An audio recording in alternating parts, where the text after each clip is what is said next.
Film ini menceritakan seorang perempuan bernama Nadine pindah ke Solo untuk mengelola losmen yang diwarisi dari neneknya. Losmen tersebut memiliki satu kamar kosong yang tidak boleh dibuka. Setelah mengalami banyak kejadian aneh, Nadine nekat membuka kamar itu.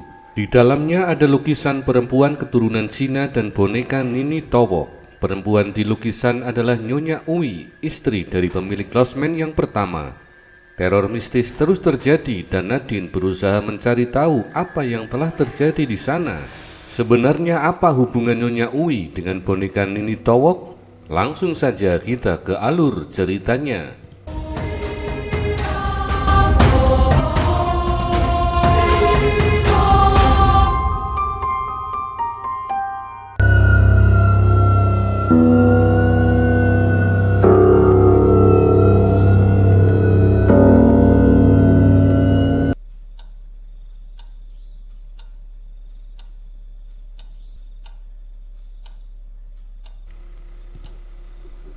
Film diawali dengan memperlihatkan seorang nenek bernama Mbah Marni yang tengah gabut di kamarnya. Beliau tengah membuka sebuah kotak berisi kunci, dan sesaat kemudian terdengar suara berisik dari salah satu ruangan di rumahnya.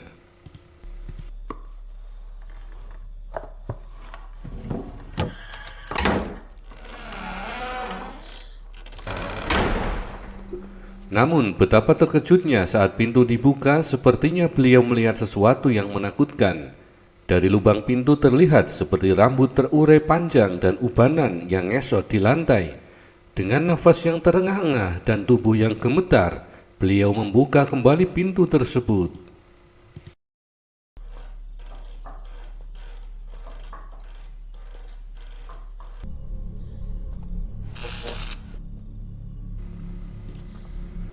Dengan rasa ketakutan yang membuncah, beliau mulai menyusuri ruangan dan betapa ngerinya sosok memeti bergaun putih menampakkan diri di cermin. Tidak sampai di situ, kengerian pun semakin terjadi saat tubuhnya dirangkul oleh memeti dan seketika itu pun beliau wafat.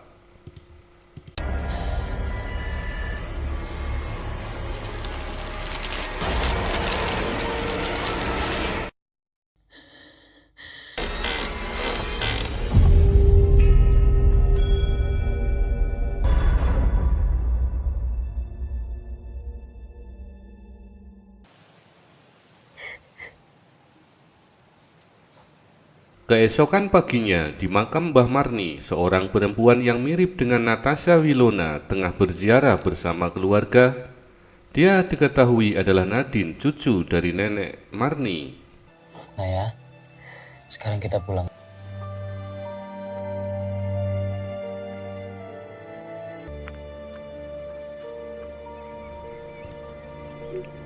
Dalam kesedihan yang mendalam, Nadine yang berada di kamar si nenek menemukan kotak berisi kunci dan lembaran foto si nenek dan kedua orang tuanya yang telah tiada.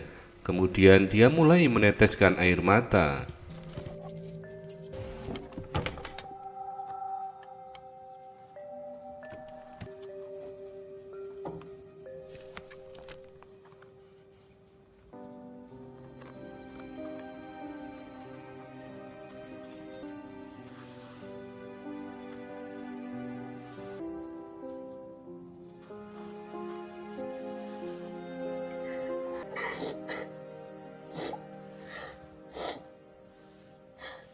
Semua tertuang jelas di surat wasiat Eyang Marni.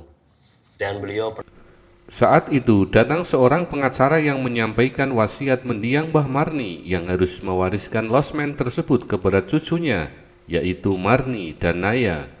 Dan losmen itu harus tetap dibuka karena si nenek merintisnya sejak si kakek dulu masih hidup. Kasihan Eyang. Eyang meminta ayah dan ibu untuk datang ke Solo. Mendengar wasiat tersebut, Nadine merasa dirinya belum siap menerima, apalagi dia tidak memiliki keahlian untuk mengelola losmen. Menurut si pengacara, Mbak Marni sengaja mempersiapkan semua ini untuk bekal masa depan cucunya. Hidup segan, mati pun tak mau.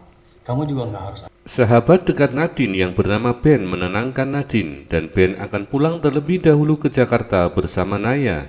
dan akan kembali setelah proses perpindahan Naya selesai, karena Nadine harus mengurus beberapa hal, sehingga dia akan tetap tinggal di sini untuk sementara waktu. Mereka butuh pengarahan dari seseorang.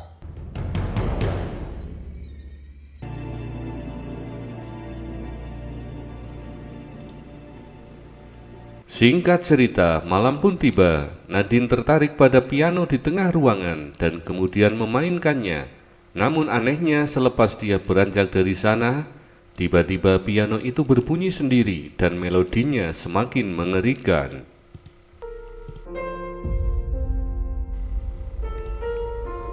Saat dia baru saja keluar dari ruangan tersebut, dia melihat Bu Rahmi tengah membawa sesaji untuk arwah si nenek. Menurut beliau, orang yang baru meninggal arwahnya masih gentayangan selama 40 hari. Mendengar itu, Nadine tidak sependapat dengan ucapan Bu Rahmi. Di ruang makan, Den. Jodan, sing Mbok, Den. Lantas, Nadine menemui Mbok Girah dan Mbah Rahmat. Mereka adalah pembantu setia si nenek. Mereka berdua akan memberitahukan kepada Nadine mengenai daftar inventaris di losmen tersebut. Kamar yang berseberangan dengan kamar Aden. Mbah Rahmat mengatakan di losmen ini ada 8 kamar. Kemudian dengan gestur yang aneh, Mbok Girah mengatakan bahwa barang-barang penting milik si nenek telah mereka simpan di sebuah gudang. Mendengar itu, Nadine yang mengetahui bahwa losmen tersebut memiliki 9 kamar. Dia pun merasa aneh dari ucapan Mbah Rahmat. Lantas Mbah Rahmat mengatakan memang benar ada 9 kamar, akan tetapi ada 1 kamar yang tidak boleh dibuka. Amar, Eyang sudah meninggal. Dan sekarang, ayo. Kita tidak pernah tahu apa yang akan keluar dari kamar itu. Nadine yang tidak mau mendengarkan pesan tersebut, dengan nekat dia buru-buru menuju pintu kamar yang tertutup, dan pintu ada rantai yang menyegel kamar. Karena Mbah Rahmat dan Mbok Girah tidak memiliki kuncinya.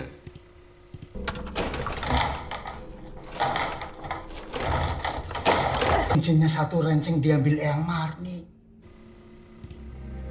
Kemudian Nadine bergegas mengambil kunci yang ada dalam sebuah kotak peninggalan si nenek. Namun aneh sekali, kotak itu hanya berisi bunga dan kunci tersebut sudah tidak ada di dalamnya. Dan ketika sekembalinya ke kamar tersebut, dia malah menginjak sajen.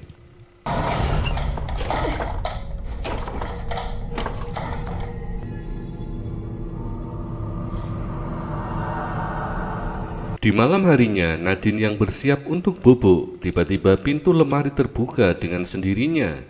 Dan samar-samar dia memperhatikan lemari tersebut, yang sesaat kemudian sosok gaib muncul dari sana.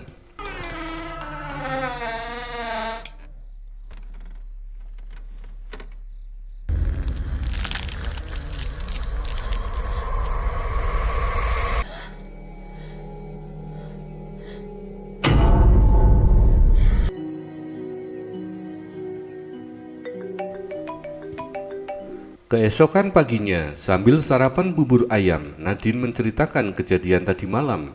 Dia sangat cemas dan meminta Ben segera kembali menemaninya. Namun Ben yang melihat Nadine memakan kembang, sontak Nadine pun syok bahwa dirinya baru saja memakan kembang. Sayang, Kemudian Nadine memanggil Mbok Girah dan memarahinya, yang ternyata itu bukanlah kembang, namun memang bubur ayam. Sontak Nadine pun merasa sangat heran dan merasakan keanehan yang semakin menjadi-jadi.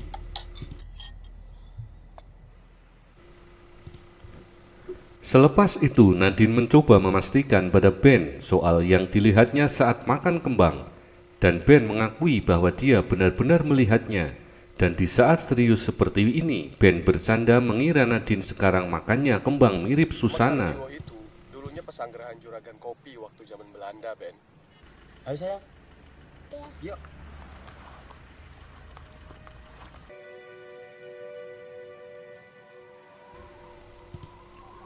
Kembali pada Nadine yang tengah berkeliling di sekitar losmen yang sangat luas. Dia terkesima dengan tempat tersebut, hingga pada saat itu dia melihat penampakan mistis di ponselnya dengan wujud perempuan bergaun putih.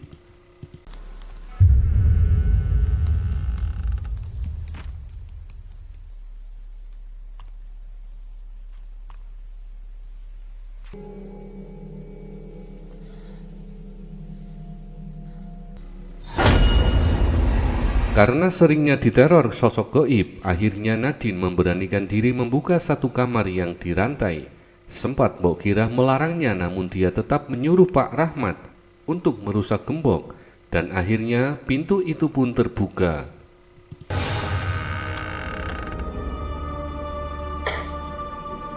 Dan betapa ngerinya kamar tersebut, terdapat barang-barang peninggalan pemilik losmen pertama.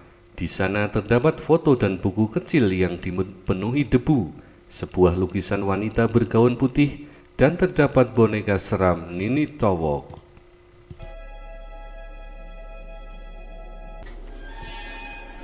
Pak Rahmat dan Mbok Kirah baru kali ini masuk ke kamar tersebut, kemudian menjelaskan mereka pernah diceritakan oleh si nenek bahwa boneka Nini Towok digunakan oleh pemilik losmen pertama bernama Uwi untuk memanggil arwah para leluhur mereka. Lain untuk memanggil arwah. Mendengar itu, Nadine tiba-tiba menyeret boneka tersebut keluar dari kamar. Mbok Kirah dan Pak Rahmat sempat melarangnya. Mereka sangat khawatir akan terjadi celaka pada mereka, dan Mbok Kirah mengatakan bahwa takdir ditentukan oleh Gusti, namun manusialah yang menciptakan nasibnya sendiri. Keturunan dari Cina bermarga Oi. Jadi, Sepertinya demikian, Den.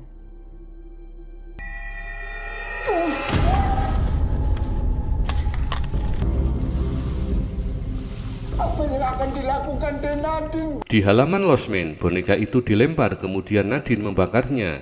Di saat itu pula, udara di sana menjadi sangat dingin dan angin seketika berhembus kencang, hingga salah satu pintu losmen terbuka dengan sendirinya. kamu tadi ngapain narik-narik baju saya? Sudah 2 kali saya kesini. Mengajukan penawaran membeli hotel. Sesaat kemudian ada seseorang yang bertamu bernama Hokim yang mengaku sebagai salah satu keturunan dari pemilik pertama losmen tersebut. Beliau di sini ingin membeli losmen itu, namun Nadine yang masih bergabung tidak menanggapinya dengan serius. Nanti saya akan berikan keputusan secepatnya. Tapi Lantas Pak Hokim ingin mengambil beberapa barang peninggalan kakek buyutnya yang masih ada di sana, salah satunya sebuah lukisan. Dan beberapa barang yang lainnya beliau mohon dengan sangat kepada Nadine. Di saat itu pula Ben dan Naya sudah tiba dan Pak Hokim berpamitan. Sementara itu Nadine memperkenalkan Ben dan Naya kepada Mbok Rahmi dan Bejo. Lantas Naya dan Bejo pergi bermain di halaman losmen. kan, Kia akan bayar. Nafsu banget dong orang itu.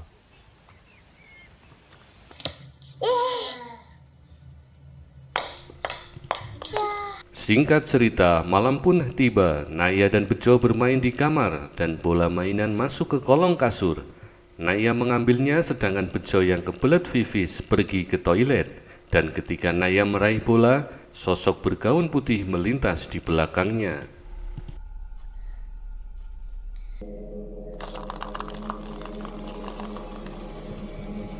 Naya pun merasakan ada sesuatu yang baru saja ada di belakangnya. Lantas terlihat beberapa bola menggelinding dari bawah ranjang, yang tentu saja hal tersebut membuatnya heran dan takut.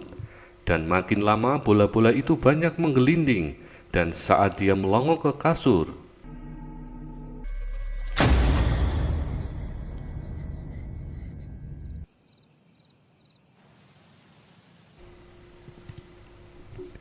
keesokan paginya, Naya dan Bejo tengah bermain ayunan. Tiba-tiba seperti ada yang mengayunkan, sehingga Naya terpental jatuh dari ayunan.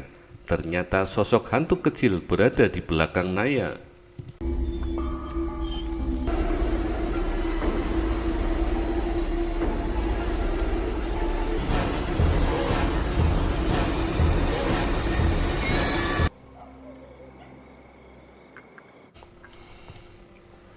Di malam harinya, Nadine mengatakan kejadian demi kejadian yang aneh terus mengganggu mereka, dan dia yakin itu semua ada hubungannya dengan boneka Nini Towok dan lukisan perempuan yang ada di kamar rahasia tersebut. Kuburannya tidak terawat dan tidak pernah diberikan sesaji. Akhirnya menjadi roh. Mendengar itu, Ben yang penasaran dengan istilah Nini Towok kemudian browsing di internet. bahwa Nini Towok semacam roh berwajah putih dari benih manusia yang tidak jadi.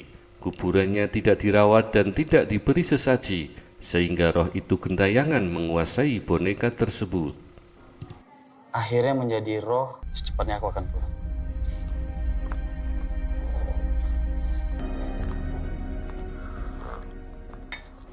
Ben, Kemudian Ben menemui sahabatnya bernama Fajar. Diketahui dia tengah melakukan penelitian sejak beberapa tahun yang lalu tentang pensangrahan kopi yang ternyata ada hubungannya dengan leluhur dari Pak Hokim. belah keluarga besar Oi.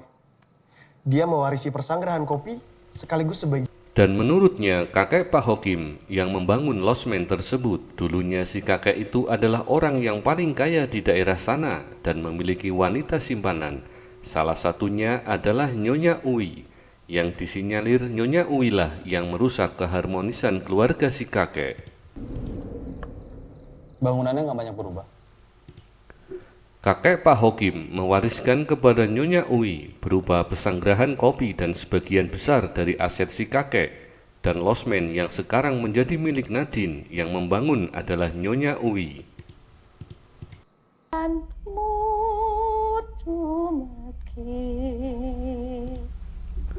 Kembali ke losmen, Mbok Girah dan Pak Rahmat tengah melakukan ritual sesaji. Di sana juga ada Bejo dan Naya.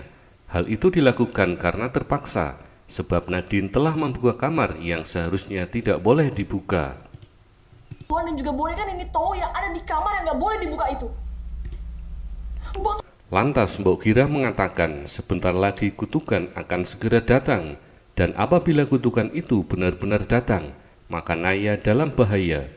Mendengar itu, Nadine sangat khawatir bercampur dengan rasa yang tidak percaya karena itu di luar Nurul. Tunggu tempat ini. Ini foto-foto keluarganya. Yang digendong anaknya Nyonya Oi. Kembali pada Ben yang ditunjukkan sebuah foto keluarga Nyonya Uwi. Dia memiliki anak bernama Yin. Kemudian scene berpindah ke masa silam di mana dua orang anak tengah bermain. Anak perempuan bernama Yiyin dan anak laki-laki tersebut bernama Simus. Namanya Yin Yin.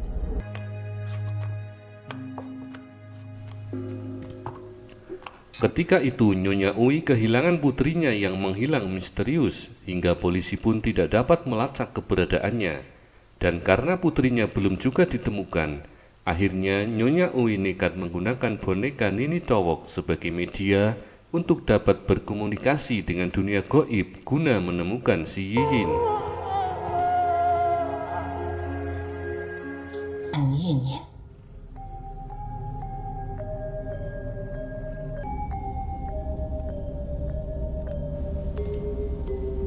Kembali ke Nadine, Mbok Girah sangat yakin hingga saat ini ada yang menyembunyikan Yiyin di losmen tersebut. Kemudian beliau mengatakan Nyonya Uwi saat itu telah mengatakan kepada keluarganya bahwa Yiyin disekap oleh makhluk gaib.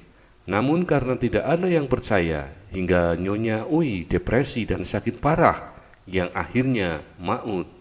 Hingga jiwanya terguncang, sakit, dan akhirnya meninggal. Mendengar itu, Nadine yang heran tentang hubungan Nini Towok dengan Naya. Lantas Mbok Girah menjelaskan, sejak Naya datang ke sini ada yang terpanggil dari dunia gaib. Oleh sebab itu, Mbok Girah selalu memberikan sesaji untuk menenangkan roh jahat, dan berasumsi bahwa roh Nyonya Uwi mengira jika Naya itu adalah Yiyin putrinya. Kemudian Mbok Girah teringat pada mendiang Nenek Marni pernah mengatakan bahwa Nyonya Uwi tidak ingin jauh dari Yiyin, dan Nyonya Uwi yakin bahwa putrinya masih ada di losmen tersebut, sehingga arwah Nyonya Uwi masuk ke dalam sebuah lukisan tua.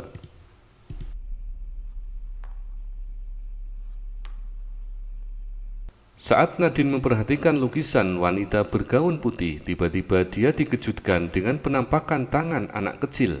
Dia mengira itu adalah tangan Bejo atau Naya. Dengan perasaan cemas, Nadine pun mendekat.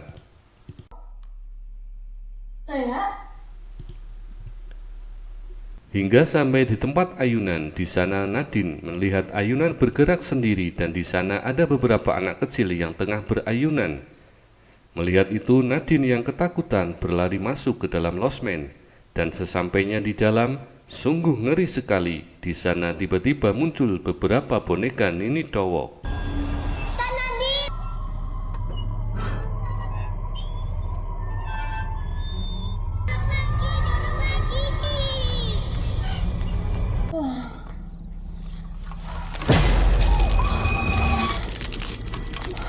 Dan lebih seramnya lagi saat Nadine memperhatikan sekeliling ruangan yang dipenuhi dengan boneka Nini Towok. Tiba-tiba muncul penampakan mengerikan dan seluruh boneka tersebut tiba-tiba bergerak dan mengurumuni Nadine.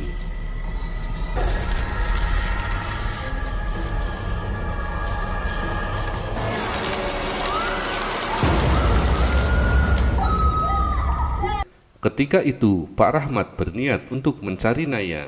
Dan di teras losmen, beliau mulai diteror dengan suara anak-anak yang tengah bermain ayunan dan sosok yang ada di lukisan terlihat melintas dari balik pintu.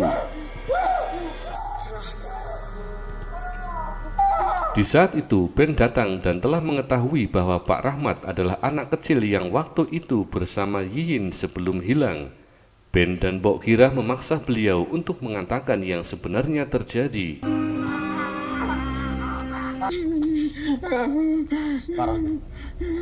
Pak Rahmat sekarang harus... Karena dipaksa untuk mengaku, akhirnya Pak Rahmat mengenang masa lalu, di mana saat beliau bermain ayunan bersama Yiyin karena Pak Rahmat mendorongnya terlalu kencang, sehingga Yiyin terpental dan kelapanya mengenai batu sehingga wafat saat itu juga. Dan jasadnya ia sembunyikan di suatu tempat di dalam losmen tersebut. Lebih kencang, dorong lagi, nah.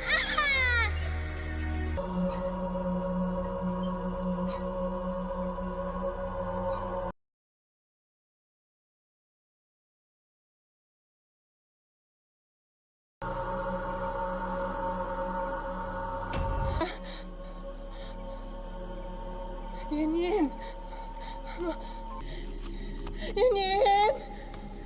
Pak Rahmat.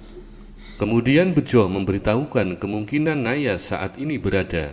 Sementara itu Pak Rahmat yang ketakutan bersembunyi dan berulang kali mengatakan tidak sengaja dan meminta maaf kepada Gusti.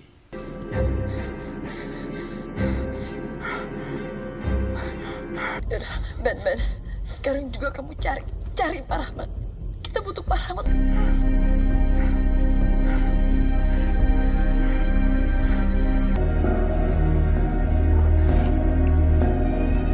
Lantas Nadine mencoba untuk memasuki sebuah gudang di area losmen. Sayangnya pintu gerbang itu pun terkunci. Namun saat dia akan berlalu, tiba-tiba gerbang itu terbuka dengan sendirinya. Dengan rasa gemetaran dia beranjak memasuki gudang tersebut. Di sana dia melihat bayangan Naya dan sosok gaib.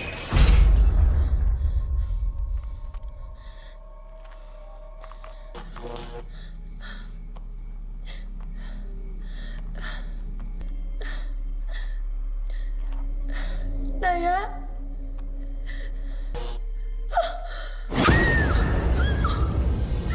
Kembali pada Ben yang tengah mencari keberadaan Pak Rahmat hingga dia tiba di suatu ruangan. Ben terkejut ketika melihat Pak Rahmat baru saja menggali sebuah liang kubur yang berisi kerangka manusia. Pak Rahmat menangis histeris tanpa henti, merasa sangat bersalah kepada Yiyin.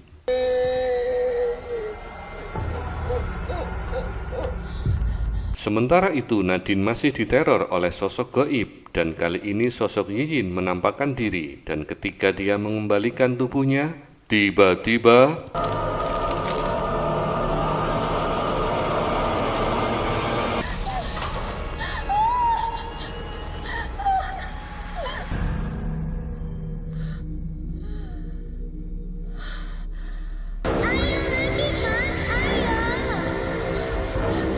akhirnya Nadine mendapati adiknya yang tengah disekap oleh arwah Nyonya Uwi. Saat itu datanglah Pak Rahmat dan mengakui segala kesalahan yang dilakukan di masa lalu saat Yiyin wafat. Namun beliau saat itu benar-benar tidak sengaja dan berjanji akan menguburkan jasad Yiyin dengan layak. Dan akhirnya Naya pun bisa lepas dari arwah tersebut. Dan film pun sudah berakhir.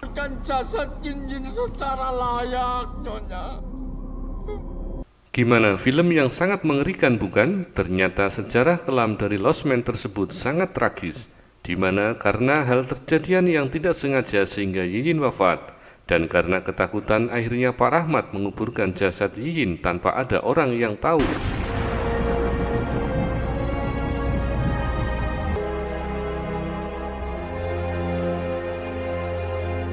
Sampai di sini alur cerita film kali ini, dan sampai jumpa lagi di video menarik lainnya. Terima kasih. Masih menjadi butik hotel sesuai yang kamu rancang itu. Ya, bisa Pak.